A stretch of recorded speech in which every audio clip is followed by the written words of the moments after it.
அதற்கு அவர் பலனாய் இருப்பார்.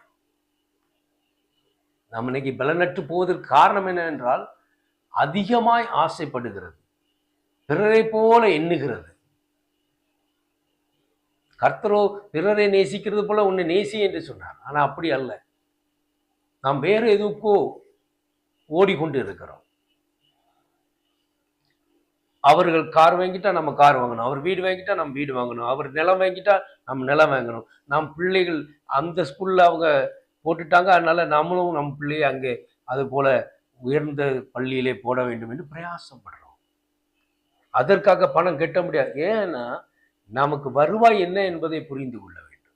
கணவரா இருக்கட்டும், மனைவியா இருக்கட்டும், வீணான செலவுக்கு இடம் கொடாதபடி எச்சரிக்கையா இருந்து எந்த நிலையில நாம் இருக்கிறோமோ அதிலே மனரம்யமாய் வாழ்ந்தோமானால் கர்த்தர் கொடுத்த ஆசீர்வாதம் நமக்கு நிறைவாக இருக்கும், மன சந்தோஷம் உண்டாயிருக்கும்.